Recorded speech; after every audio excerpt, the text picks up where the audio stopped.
My husband said, "Tell them the truth, that in all your life you have never clawed at a guitar with your talons." All of my concert playing in the largest concert halls, such as New York's Town Hall, was done with my fingers, never with nails. The purer the tone, the better it carries. Nail players should not criticize plectrum players, since they themselves are playing with plectra grown on their fingers. How about the queenly Italian harp? Clawing with nails would not get far in that realm. Yet the soft, pure tones of the harp carry over 100-piece symphony orchestra because of their sweet purity. Normal finger players have been mostly run over by the clawing juggernaut, only a few having the courage and fortitude to keep the faith against an avalanche of clawers, who loudly ballyhoo that clawing is the only way. The clawing syndrome has become an epidemic in America, but I am told it is not so in Europe, at least not nearly to the extent prevalent in our country. Well, that was a quote from Vahdah Olcott-Bickford, the Grand Lady of the Guitar in America in the early part of the 20th century. And I think you will have picked up on her, slightly, negative view of playing the guitar with fingernails. And on this episode of Unwound, I'm delighted to be joined by Stephen Watson, who will be talking to us about the history of no-nail guitar playing, particularly in the 20th century, where there's been a sort of common misperception that it had died out.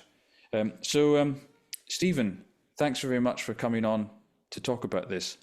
A pleasure. Thank you so much for having me, Ian. Thank you. So, Stephen, you're currently undertaking a PhD at the University of Surrey on this very topic. Can you tell us a little bit about how you became interested in no-nail guitar playing?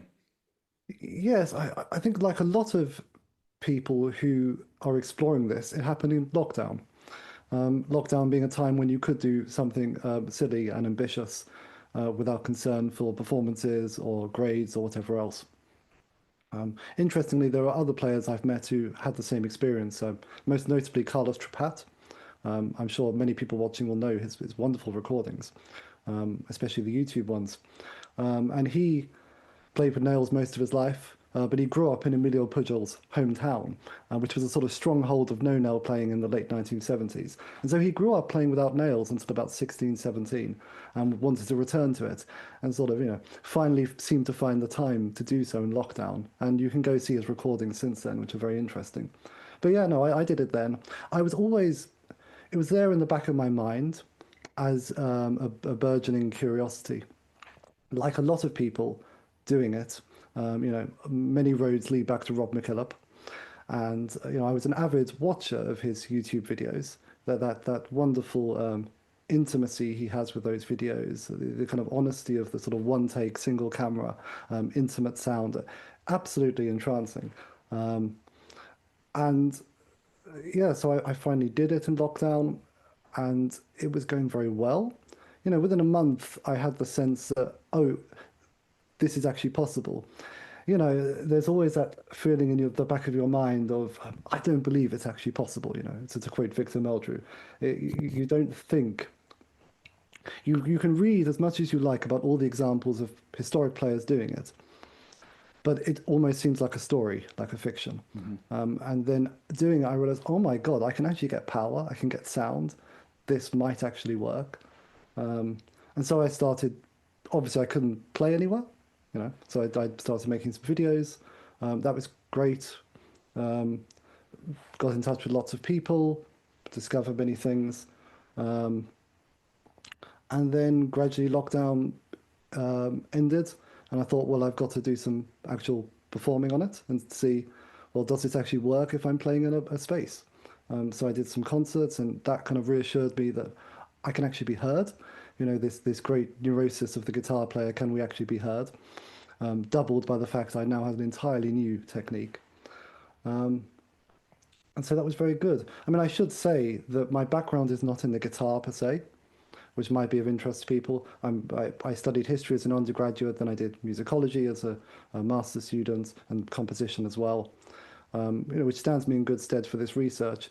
And is also probably another reason why I can do this, because if I'd gone through conservatoires or things like that, I probably still you wouldn't be able to go through playing without nails. It's very hard to get information on this, but yeah, Yeah, the guitar technique is quite homogeneous still. yeah, yeah. Um, you run a website, nonailguitar.com. Yeah. I'll certainly link to that, and it's a great resource for people who want to look into this topic. We're going to be listening to a few historical recordings. I mean, obviously, you've mentioned your YouTube performances, which are great, and people can go there and look you up. But it's very interesting to hear these historical recordings. And by historical, I'm not just talking about sort of the very dawn of records. You've presented us with some with recordings of players really right up to the present time. I mean, I think the latest one died in 2011. Yeah.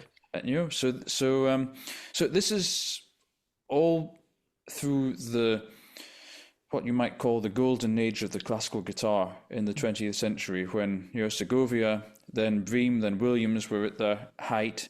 So it's not just an historical curiosity. This was very much part of the living tradition of the guitar, but it's been eclipsed in some way by. Well, I want you to get into that. What happened? There are so many possible reasons for why it got eclipsed. We'll get on to Segovia later, maybe, because that's such a big subject. I think the fact that most of it, the largest quantity of activity was before the Second World War. And after that, there were things going on, but it was less. And everything before the Second World War gets eclipsed, really. So most people don't have that much of a memory of Daniel Fortea or Sainz de la Maza or various other guitarists who were extremely important in that period. But basically because it wasn't quite, mass media hadn't quite come about, mass recordings hadn't quite come about, we don't really remember them so well. So that's one reason. The other reason, I think, is just the general trend in the 20th century, in great contrast to the century prior, towards homogenization. The sort of standardization of guitar technique, the institutionalization of the guitar, the establishment of kind of global superstars of the guitar, particularly Segovia, meant that you went from having lots of different ways of playing the guitar. And I mean, the 19th century is so diverse, and the early 20th century is so diverse, to a much more similar way of playing the instrument, and also a much more sense, maybe, that there is the way to play the guitar, the tone, the ideal. It's strange for a period which in some ways is more postmodern, but actually with the guitar it becomes quite definite about how you should play. There's also just bad luck. I mean, this can't be events de boy, as Macmillan said. Sometimes it's just that no-nail players did not have longevity in terms of they died young, unfortunately. They had to retire young for health or for marriage. Josephina Robledo and Pepita Rock are both very, very good female no-nail players. Once they got married, they stopped performing, basically. Yeah. So you have these circumstances that play into it. Something you said about the diversity of the instrument, prior to the Second World War, as you pointed out, and we often think historically of there being two camps of players, both in the guitar and the kind of general lute sphere of nails and no nails, but of course there's far more than that. I mean, we mentioned Bickford Olcott at the beginning, and how she was playing a Martin guitar. Now that's a guitar we associate now with entirely with steel strung instruments, folk, pop, rock, country world. We don't think of that as a classical guitar, but of course the Martin guitar came out of the kind of non-Spanish tradition of the instrument. Possibly partly Spanish as well, but certainly the pre-Torres style of instrument, and classical guitarists were playing those guitars, presumably gut strung as well. Of course, in the 19th century, you have the Russian guitar, which is an entirely different tuning with its own repertoire. I think the idea that the Torres instrument, Torres style instrument played by Segovia is the guitar. I mean, really came about with Segovia, I suppose. He was the one that he was as well as being a great player, he was a great businessman, and he was able to make maximum use of the new media at that time, recordings, later on television. He obviously worked very hard touring the world and establishing a sort of image of the guitar that was that. Yeah, I mean, I suppose we must talk about Segovia. I should say as a caveat, because especially online, you read a lot of comments about Segovia that are either very, very critical of him or very, very reverential towards him. I love his playing. I think from the 1920s to the 1950s, he was the best guitarist around. And his peers recognize that too. I mean, that's not in doubt. But he was, in his personal behavior and the way he shaped a narrative about himself, not always the best individual. He had this sense that and other people had this sense that he had single-handedly saved the guitar from oblivion. He invented a sort of fictional canon that he single-handedly dragged the guitar into the concert hall. I mean, people will be surprised to know that, for example, the first guitarist to give a solo recital at the Wigmore Hall, which was then the Beckstein Hall, which maybe you don't know, but in the UK, this is this extremely important chamber music venue. I mean, it's vital. The first guitarist to do that in 1912 was Emilio Pujol, who played without nails. Yeah. And it was reviewed in all the national papers, and the reviews are fantastic because the reviewers were amazed. He played a Bach fugue on the guitar, and it was good. He played harmonics on the guitar. How is this possible? It's lovely. And then there's all the stuff we hear about Segovia later, as if he was the first to do all of that. Yeah, and it was his own kind of personal mythology, which it created a product to sell. But I'm not sure it did much more than that. No, as far as historical, veracity is concerned. It also kind of he tended towards a great exaggeration in a business-like way. He would on the one hand criticize no-nail players latterly for saying they can't be heard, which was questionable because they were playing concerts and they were being heard. And then he would go on and say, well, when I play in the Royal Festival Hall, which is like 3,000 seats, I play a single harmonic and it can penetrate through the whole hall. And I think, there's this, he doesn't, it's not a very reflective way of talking. No. And of course, you talk to a lot of people who heard him at the Royal Festival Hall and they were sitting at the back and you didn't hear all that much. No, exactly. I mean, I'm a bit like you in that, I do very much like Segovia's playing, especially in his prime. I think, wonderful artist, wonderful. He was a wonderful interpreter, especially of miniatures. He knew where the kind of emotional climax would be, and he was able to build you up to it. And a great communicator. But often these days, I find that he's sort of held up for the wrong reasons. His playing is often dismissed, actually, in modern circles. But he's held up as this guy that did all of this stuff, for the guitar, the historical importance. And yes, sorry, I was going to say the very irritating thing about that is that he just didn't. And I mean, in terms of he gets credit sometimes for musicological discoveries, for bringing certain historical repertoire to light. He just never credited the people he stole it from. And this is the case with Emilio Pujol, who was so formative in helping Segovia in his early career and in giving him lots of archival material to play from, lots of this Vihuela repertoire, most of all. Yeah. And I can find not a single example of Segovia saying, I got this from Pujol or thank you to Pujol. In fact, Segovia is worse than that. He will publicly insult his colleagues, and especially no-nail players. This is part of the reason for their demise. I mean, when Segovia was interviewed in, I think, the 60s or 70s by George Clinton, he was asked by George Clinton, did Miguel Lebet play with nails? And Segovia replied, yes, he was the only intelligent student of Tarraga. dismissing all the other students of Tárrega. And Segovia had this habit of, when he was playing concerts, scheduling concerts in the 20s and 30s. At that point, the three big players were Lebet, Pujol, and Segovia. And Segovia would sort of schedule his concerts on the same night as other players, or next to other players.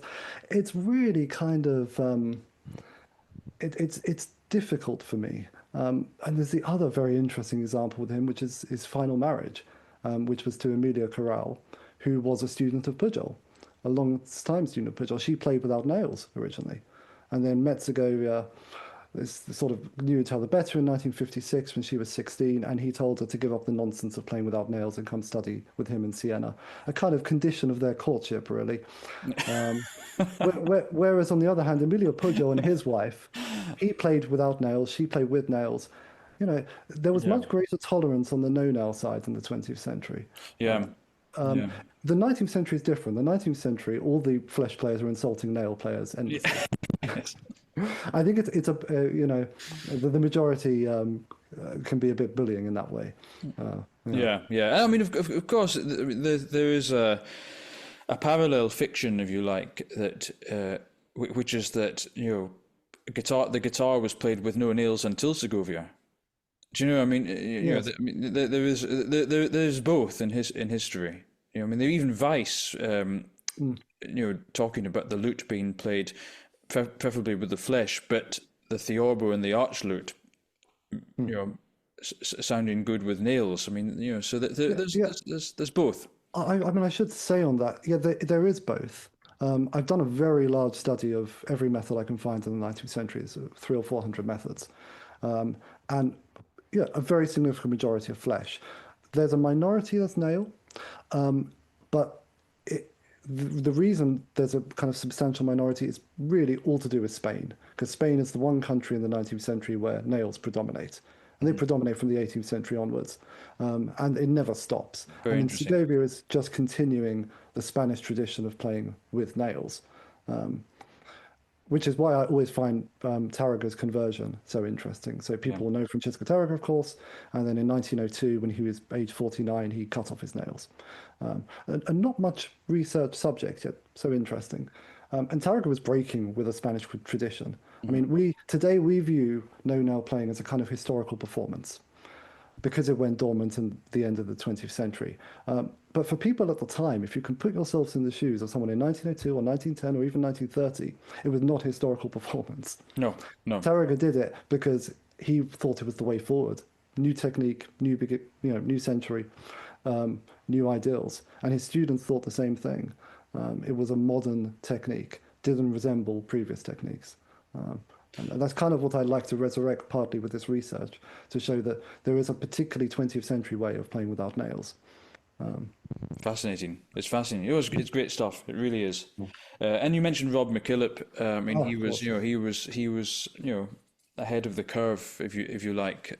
Well, he was ahead of the curve with YouTube, and I think because of that, and because he was already such a respected and established musician.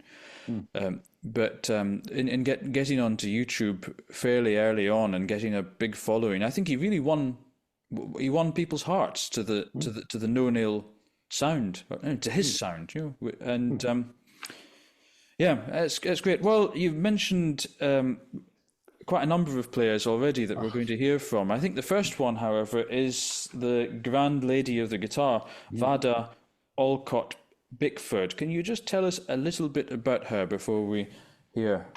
Yes, it's hard to understate how important she was. I mean, in America at the time, there were probably two big names, which would be William Foden, who was known as the Wizard of the Guitar, sort of pyrotechnic whiz. And then there was Vahdah Olcott-Bickford, who was the grand lady of the guitar, as you say, and maybe a slightly more stately figure, more inclined towards music than technique, Foden more technique than music, perhaps. She's, as I said, a last sort of link to the 19th century. Even when she was teaching in the 1950s, she was still playing with little finger on the soundboard, without nails, P&I runs for scalic passages. And when was she born, exactly? 1885, I think. 1885, I could be wrong by a year or two. It was a long life. She was writing columns in guitar magazines, giving concerts. She was probably the first woman to make a commercial recording in the early 20s. But those recordings, the quality is very poor. So Yeah. I've chosen a recording from about 1940, which is a home recording. You'll just hear 30 seconds. Interestingly, at the end of the recording, you hear this great snap, not on the clip you'll hear, but in the full recording, and it's because on the cover of the recording it says "till string broke." Very common occurrence at the time.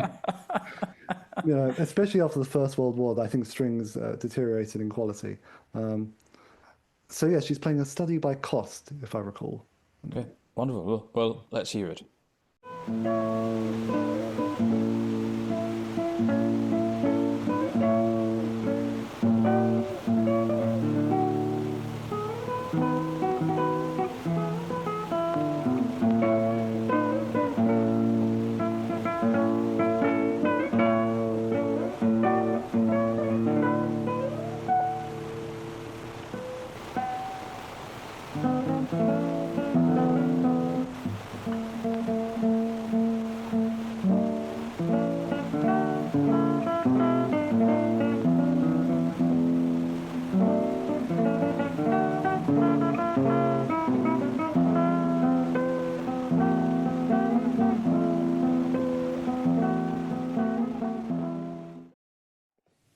Yeah.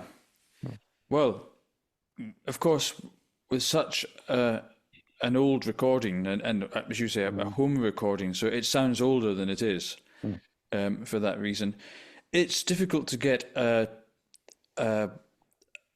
objective sense of the sound. But I mean, one thing that strikes me is that it has a tremendous clarity. I mean, in those old recordings, it's the higher particles that are that don't come through so well. It's why on the BBC they all used to talk with those high voices, so that it would cut through. And of course that's that's a fault which is often quite sympathetic to the guitar. I find modern digital recording can guitar, especially with nails, can sound a little bit brittle, but yeah, I think that clarity, the strength of treble. Treble sound comes through very, very well, and that's a quality that a nail player would not normally associate with flesh only. Yes.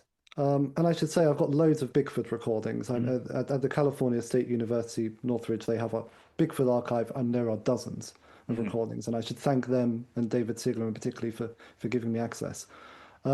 She has a very strong sound. And actually, interestingly, when Miguel Labette came to America and did his first tour, and I think the late 1910s, I could be wrong there, might be 20s, there are letters from her and her acquaintances about this. And they're critical of Labette because they find him too quiet. And obviously, it's the reverse of what we expect because he was playing with nails, she with flesh, and the flesh players are criticizing the nail player for being too quiet. They're also a bit critical of Segovia too. They don't necessarily warm to him at first. Yeah. And I would say this is maybe the greatest misconception about no nail playing, that it's quiet. I mean, the debates over it are usually not about volume or even agility. It's usually about timbre. So in the 19th century, flesh players are criticizing nail players because they sound shrill or twanging or clanking or whatever.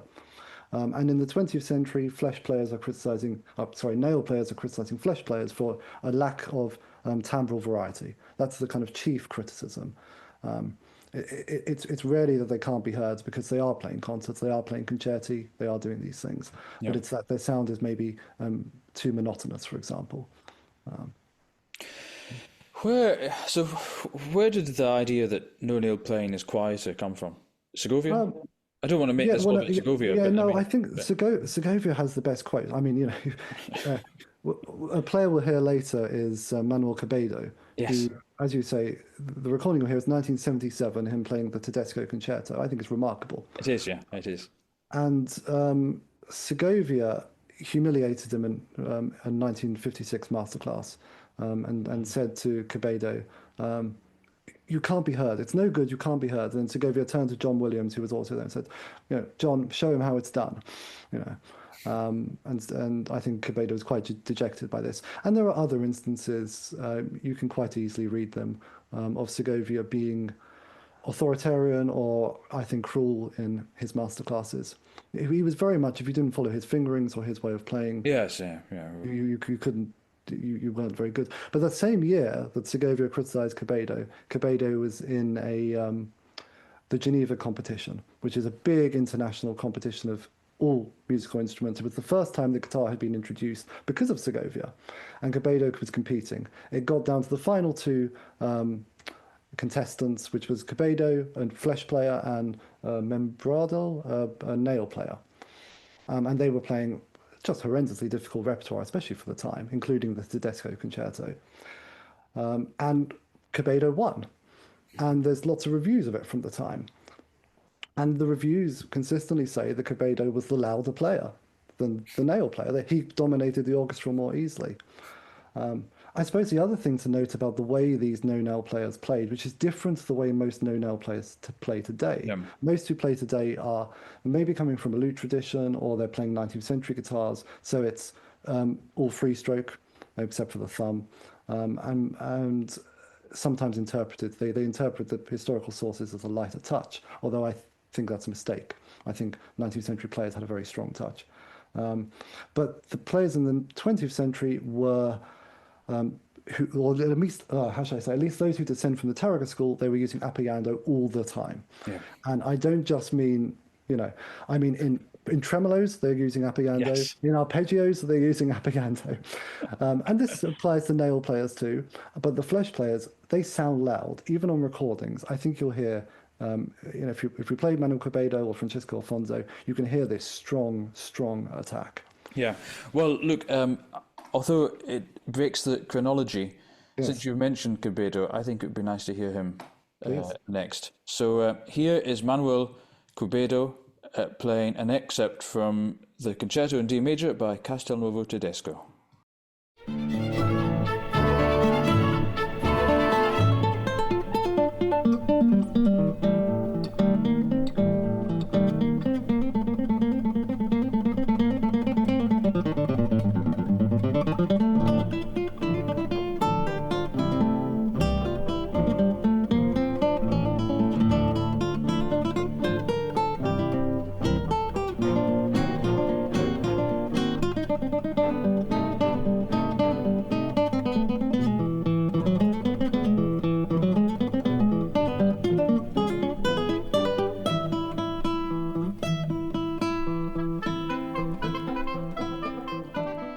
I mean, it's just remarkable playing at every level, actually. I mean, just rhythmically, tonally. I mean, the clarity of articulation. I mean, there's another thing that people might be tempted to assume is that without nails, there's going to be a lack of definition. And, well, there's plenty of definition. Yes. Well, I think it's maybe people think that you're always playing off the kind of big fleshy part of the finger, and so you have a certain kind of vaguer sound. Yeah. But obviously, it's like when you play with nails, you can play off different parts of the finger, and they have different sounds. And if you play off the very side of the finger where it's hard, you get a sound you might even describe as naily.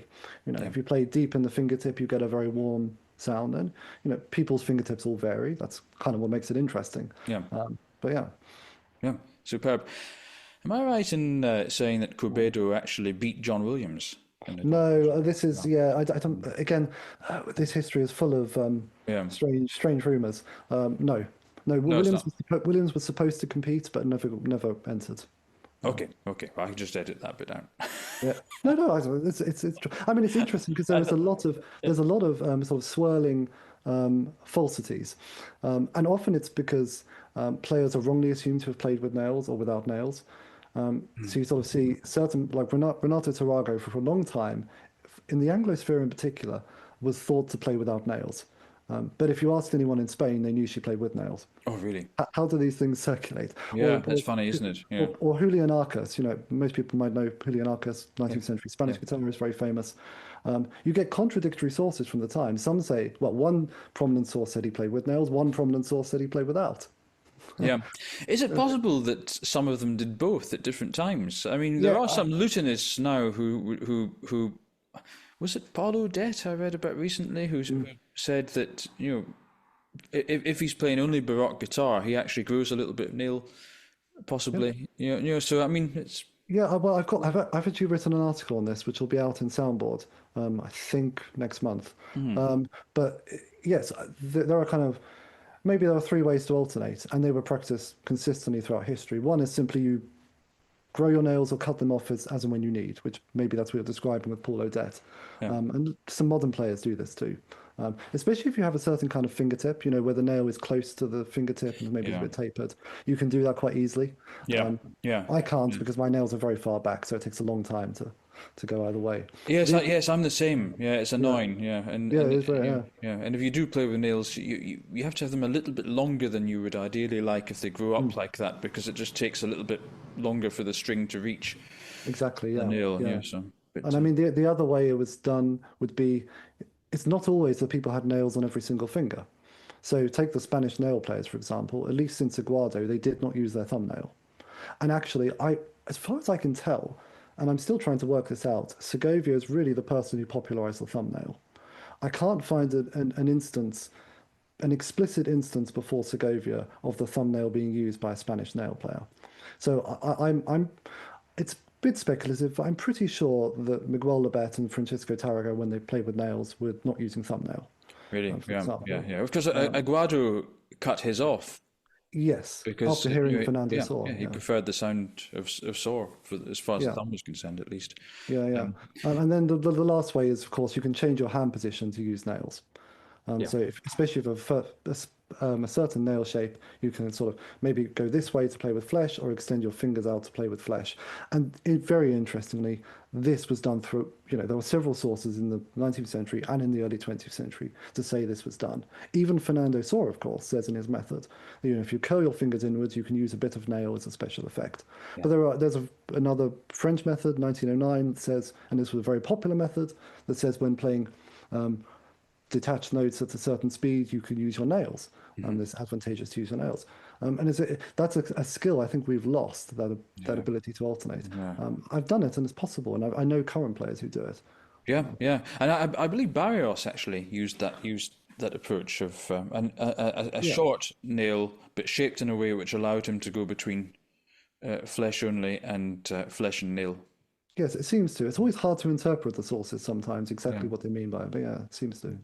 So the next player we're going to hear, Yeah. I think it would be nice to hear Emilio Pujol. I Ah. should just say about Cubedo that I mean he's the player I mentioned earlier that actually died in 2011. I mean, Mm, so this is and you mentioned that's a recording from 1977. mm, So I mean, this is the height of the guitar in the 1970s when mm. you had Segovia was still playing, you had Veeam and Williams, and here you have a player like this who sounds every bit as good as as them, Mm, uh, playing a major concerto with flesh mm. only. I know. Yeah. Wonderful. Did Anyway, you? so Pujol, he's probably the most famous player to most listeners here, because partly because of his compositions and because of his great four-part method for the Yes. guitar. Well, five part now. The fifth part has just been published. Oh, really? Yeah, yeah. Oh, They've well. recreated it from the notes. So it's worth getting. It's very interesting. Oh, Yeah. yeah, yeah. Well, yeah. Yeah. I've got a bit missing then. So, tell us a little bit about Pujol. Well, I guess people know him, as you say, for his compositions and for his transcriptions of the Vihuela repertoire. I mean, as a scholar, he was really good and unearthed a lot of things. The first person to ever play on an actual, well, replica of a Vihuela in 1933, which was made by Simplicio, believe it or not, for Pujol's 50th birthday.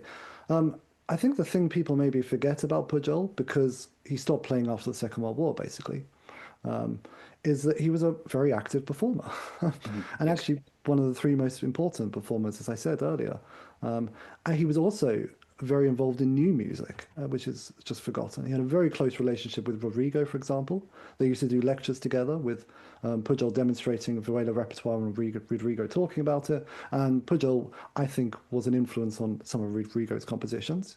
I think that you can hear it in places. And also, Pujol was very involved in publishing new music, in premiering new music. And as you'll hear here, he plays an arrangement by Fire. Sorry, no, he plays an arrangement of Fire, I should say. Yeah. And everyone knows this piece. And this arrangement for two guitars is still played today, which is kind of testament to his importance. And Fire was quite close to Pujol as well. Yes, that's right. Fire liked Pujol's playing of this very much. He wrote the foreword to Pujol's method. So Pujol is such an important, vital figure that kind of deserves to be resurrected as a guitarist and performer, not just as a composer and scholar. Oh, absolutely. And why did he stop playing? Well, you know, by the late 30s, he was moving into scholarship and teaching more. And then the sort of the severance of the Second World War, I imagine, meant that he just stopped afterwards, you know. He was already, by the end of the Second World War, he would be what? Was he 60? He was 60, yeah. So 60, yeah. And he kind of got old a bit early. But when was he born? Was it 1886? Yeah, so 86, just about 60. Yeah, he was getting, 60 could be an age at that time. And for him, he was starting to get tremors, for example, which makes it impossible to play well. There is a very unfortunate recording of him from the late 40s where you can start to hear this precipitous decline. Don't listen to it. But and he also got deaf quite early. But back when you read about his annual master classes, he had this enormous old-fashioned hearing aid with the big dial, which he would turn up or down depending on whether he wanted to hear the player. I mean, how many wonderful characters are there in history that had such devices? I mean, so many. I know. So many. Yeah. And so it's bad luck, really. I mean, just his age meant that he just missed that post World War II. And the unfortunate thing is there were other recordings. I mean, these two survived, but he did quite a lot more. And they actually had survived into the late 20th century, then somehow got lost, and no one could find them. So if we had more, he may be more better regarded. The other thing to note is, the recordings were influential in their time. Lots of players were talking about them, especially these Fire recordings. And people might be interested to know that Reginald Smith Brindle, a composer guitarist are generally familiar with, was influenced to play without nails by listening to Emilio Pujol's recordings. And Smith Brindle played without nails, as far as I know, his entire life. Again, showing no nail technique as a modern absolutely. technique. Yeah, and I mean, you can't get much more modernist than Smith Brindle at his in his middle period. Yeah. Okay, so let's hear Emilio Pujol. He's not the only guitarist in this. This is an arrangement for two guitars. Can you just briefly tell us who? Yeah, he's playing with his wife Matilde Cuevas, who was a flamenco guitarist. She played with nails, and I think even on this sort of poor quality recording, I think you can pick out the two guitarists and hear the slight difference in nail and flesh. I should thank Tate Harmon, who digitized this recording and cleaned it up. He's done lots of great work with these recordings. Superb. Okay, let's hear it now. La Vida Breve by Falla, arranged by Pujol.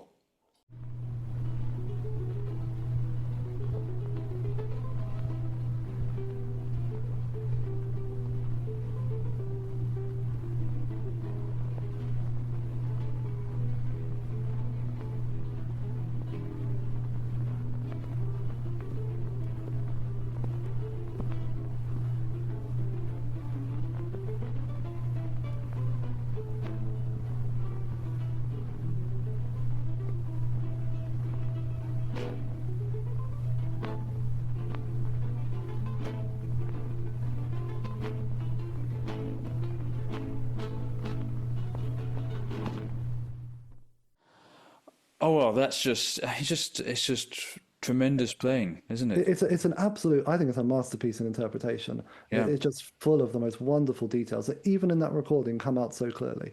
Yeah, they do, and it's orchestral playing. It's really orchestral playing, and of course it's one take. These recordings. He was very nervous about it. I mean, there's some private writings. He was very nervous about doing it. And of course, it's Fire, and to get that in one take is quite impressive, I think. Yeah, I mean, one other thing to say about that is that by one take, we often assume that he maybe had 20 goes at the one take. Well, you didn't. In those days, though, you had a limited amount of wax, and generally speaking, you got one go.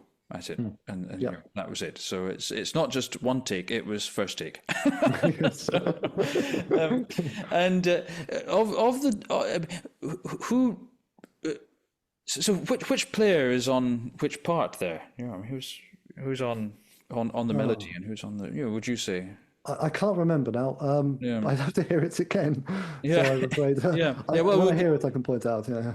Yeah, well, it's that'd be an interesting thing. People can guess, but Yes. certainly there is. I would say, I don't like to use the word equality because nothing's really equal. But I mean, there is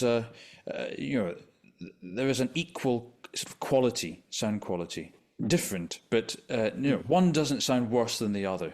No. Put it that way. So great. Okay, another player you mentioned him briefly.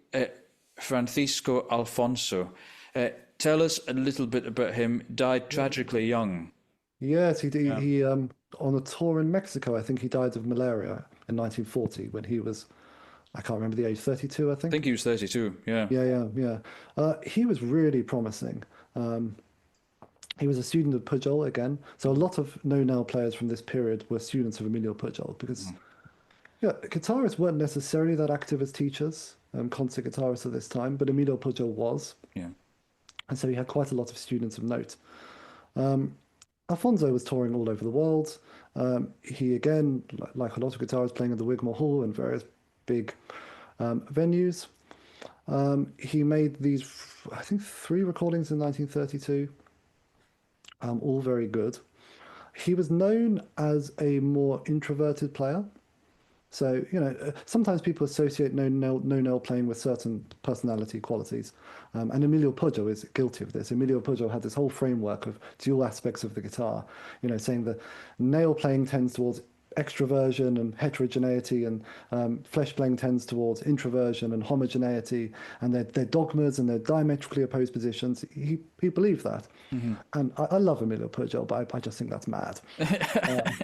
And I think very, very silly. And it did kind of establish a narrative for the century of a kind of Cold War between two opposing techniques, which is unfortunate. Yeah. But in Francisco Alfonso's case, yes, he was quite an introverted player. People would say, yes, he's a virtuoso, but he will never rush anything. Even at this young age of these recordings, which only in his young 20s, he's not trying to prove anything.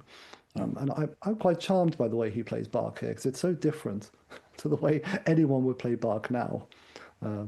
Yes, that's right. I mean, it has many of the qualities that people might associate with Segovia's first Bach recordings in the sort of early 1930s.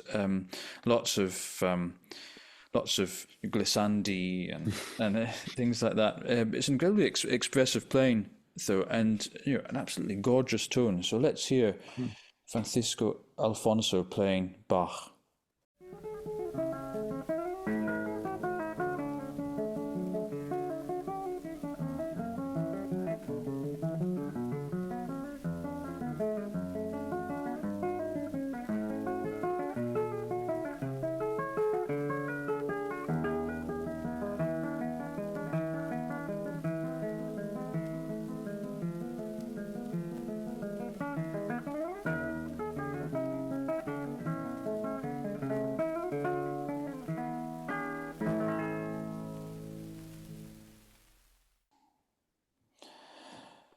Yeah, I think. Sorry. I was going to say, I think you can hear the apoyando that's constant throughout that. It's quite good. That's right. Well, I mean, here's something. I mean, that's a topic that we may as well discuss. And you've pointed out that these players are, I mean, the ones we're listening to today are all pretty heavy on the apoyando. Perhaps Bickford would be no. Bickford would be all free strokes. She's different. Yeah, because you're the little finger on the soundboard. Yeah. So, but other than her, heavy on the apoyando.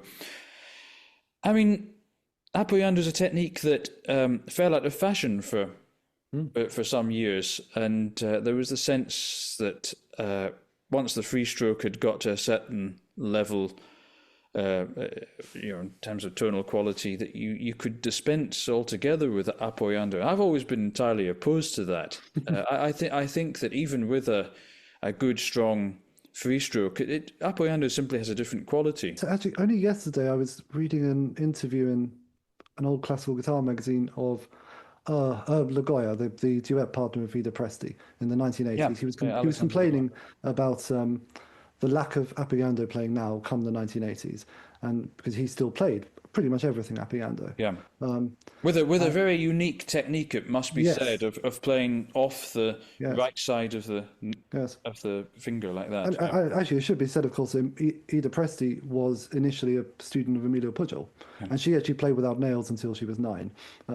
And Emilio Pujol, very strangely, actually told her to grow nails because he said she sweated too much, so it wasn't working. Which is quite interesting.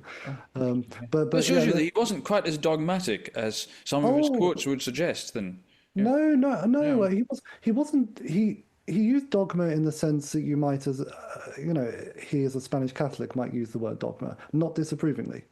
He just regarded them as two different things. That's all he meant. And he would have students who were nail players very happily. Okay. Well, I'm glad we clarified that. No, and his courses were completely open. He was a completely generous spirit and he never would insult anyone publicly. He never said an ill word of Segovia publicly. I mean, privately, occasionally he might write something in a letter. He would be quite annoyed with the way Segovia had treated him or other people. But he was an absolute lovely chap, really. Yeah. Well, fantastic. So where were we? That we were on apoyando. Oh, sorry, no, apoyando. Yeah. What was Lagoya saying? Lagoya. So forgive me.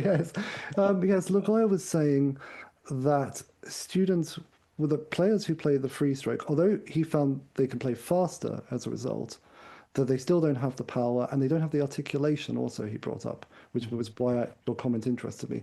And I think there is something about the way you can articulate a note with apoyando and get this kind of singing, expressive quality, which the Tarraga school loved. I mean, Tarraga really is, I think, defined by that quality of the melodic line. And he never used, I mean, Tarraga, I think we used Resquiado once. He wasn't a percussive player. It was all about, and the apoyando can really do that, I think. Yes, I mean that, and another thing people tend to think of apoyando as a percussive way of striking the string, but it's not meant to be. And I mean, there were some teachers who would make you do 6 months of a finger apoyando before moving on to anything else. And that was in order to get it so relaxed and that it was singing, because the guitar, like the piano, as a percussion instrument.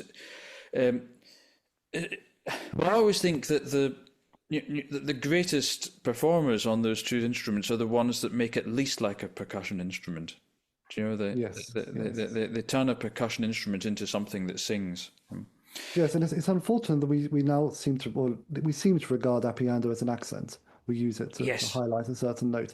Which I mean, Emilio Pujol never called it an apoyando or anything like that. He always called it a supported stroke, because the point of it was it rests on the next string. It's being supported. It should be. You can play apoyando quietly and beautifully. Of course. Particular effect. Yes. Okay. Our last player, Juan Mercadal. Well, amongst other things, he was the one-time teacher of Manuel Barrueco.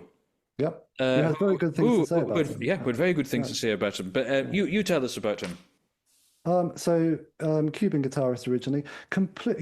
There are some no-nail players in the 20th century generally fall into two categories.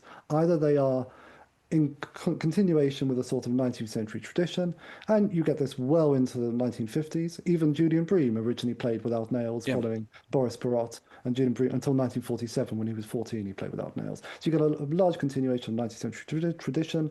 You also get the Tarraga school, and that's this whole kind of separate tradition, which is a kind of rival tradition to Segovia in many ways. Then you get the kind of completely idiosyncratic individuals who play without nails, and I'm not sure why they do it. They just do it because that's the kind of people they are.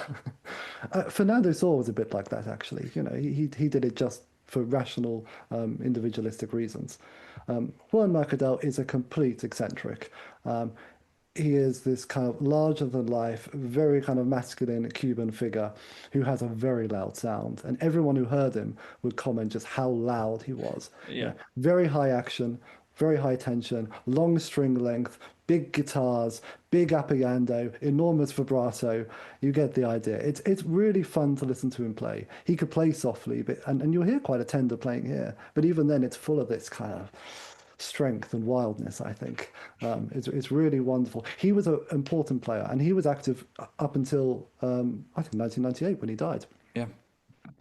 Playing concerts, playing concerti. He loved to play concerti and play with ensembles because he was loud and Yeah. big. Fantastic. Yeah, I think he was. Yeah, his students talk highly of him, but he could be an unreliable teacher, might not turn up, might be a bit maverick. He gave barocco lessons for free, for example, and would drive them around. And so he was a generous chap. And the only no-nail player I can find whom Segovia was consistently complimentary towards. I mean, most people Segovia insulted, but Juan Mercadal, he would go out of his way to say, "I like his playing," and advertise. Well, there you go. That's I should say there's a slight controversy about Mercadal in that in this recording he's definitely playing without nails. There is some debate. Some people remember him playing. He grew nails on two of his fingers after this recording. Some of his students say this. He probably did. The question is, did he use the nail all the time on those two fingers? I imagine he just used them as a sort of special effect. Because I don't hear any difference between the no-nail recordings and the allegedly nail recordings. Okay, that's interesting. Okay, well, we're going to hear Juan Mercadal. He's going to be playing Granados, La Maja de Goya. And if this rugged individualist of a guitarist does not finally dispel the myth that no-nail playing is too quiet, well, there's nothing else I think we can we can do. So here he is playing Granados.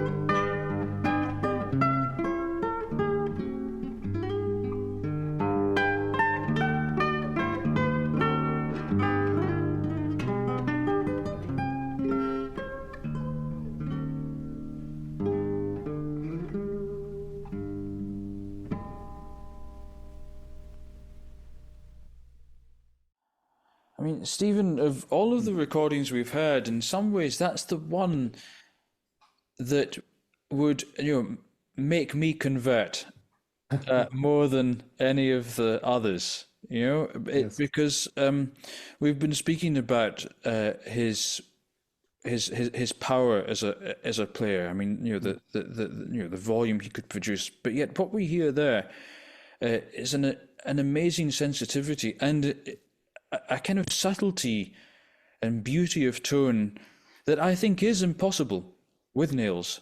It's impossible to achieve some of what he was achieving there in the quieter passages with nails. It's just a different sound. I mean, you might prefer one over the other, but there's something in that, in those pianissimo passages, which does. I mean, takes me back to Bickford Olcott's quote about the soft, pure tones of the harp, sweet purity.